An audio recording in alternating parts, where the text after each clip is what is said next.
क्या सिर्फ high flow diverter लगाने से शावर में वाटर डिस्चार्ज को बढ़ाया जा सकता है, या फिर हाई फ्लो डाइवर्टर लगाने के बाद भी शावर में वाटर प्रेशर कम है तो कैसे हम इशू को सॉल्व कर सकते हैं, आइए देखते हैं। Hey guys, welcome back to Mahadev marble sanitary ware. और आज की इस वीडियो में हम बात करने वाले हैं 3 important reasons for low water discharge in bathroom. Reason 1, low water discharge due to surface resistance.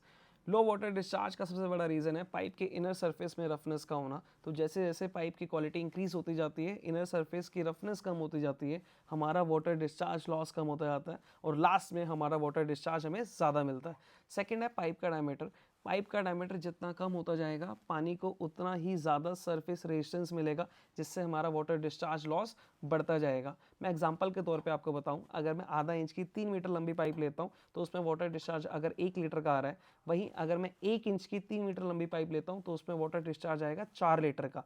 मतलब अगर मैं पाइप के डायमीटर को डबल करता हूं तो हमारा वाटर डिस्चार्ज लॉस हाफ होगा और इन द एंड हमें वाटर डिस्चार्ज 4 टाइम्स ज़्यादा मिलेगा। कंक्लूजन, आप अपने बाथरूम के अंदर कम से कम 1.25 इंच की पाइपलाइन यूज़ करें। क्यों? अगर आप हाई फ्लो डाइवर्टर यूज़ करें या नॉर्मल डाइवर्टर यूज़ करें, उसका इनलेट और आउटलेट दोनों आधा इंच का ही होता है।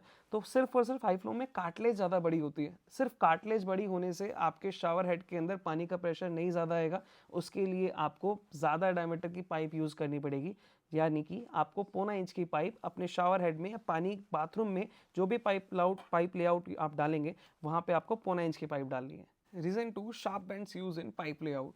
तो पाइप लेआउट जब भी हम देखें तो कोशिश ये करनी चाहिए कि हमारे पाइप लेआउट में बैंड्स कम से कम हो, क्योंकि सबसे ज़्यादा वाटर डिस्चार्ज लॉस हमारे इन्हीं बैंड्स में होता है। एग्जांपल के तौर पे बताऊं, अगर मैं 90 डिग्री एल्बो बैंड की बात करूं तो वहाँ पे 3 लीटर पर मिनट का लॉस है।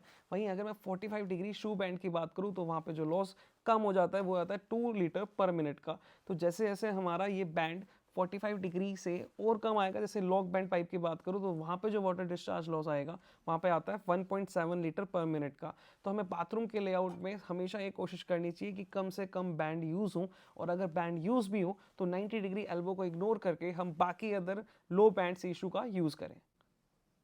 Reason 3, water distribution loss. इस लॉस को मैं आपको एनिमेशन के थ्रू समझाता हूँ। Let's go. अगर मैं पानी के लेआउट की बात करूँ, जिसमें हमारी मेन पाइपलाइन से 1 इंच की मेन पाइपलाइन आ रही है और हमारे बाथरूम के अंदर जाके हाफ इंच में चली जाती है, जब भी हम इस एनिमेशन के थ्रू देखते हैं कि हमारा जब पानी शावर बाथटब की तरफ जाएगा तो हमारे टॉयलेट शीट की तरफ पानी का वाटर फ्लो कम हो जाएगा, जिससे हमारा वॉशबेसिन और टॉयलेट शीट में पानी कम हो जाएगा।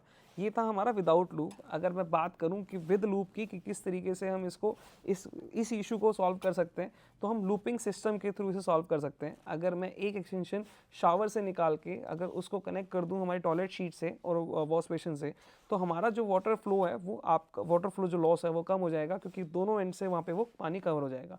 तो ये थे हमारे 3 रीज़न जिसकी वजह से हमारा पानी का लॉस होता है, हमारे शावर हेड में पानी का बेसिकली प्रेशर कम आता है। तो सिर्फ हाई फ्लो डाइवर्टर लगाने से आपका पानी का प्रेशर कम बढ़ेगा नहीं, उसके लिए आपको इन 3 सभी बातों का भी ध्यान रखना पड़ेगा।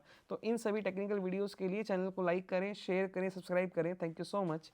Bye bye.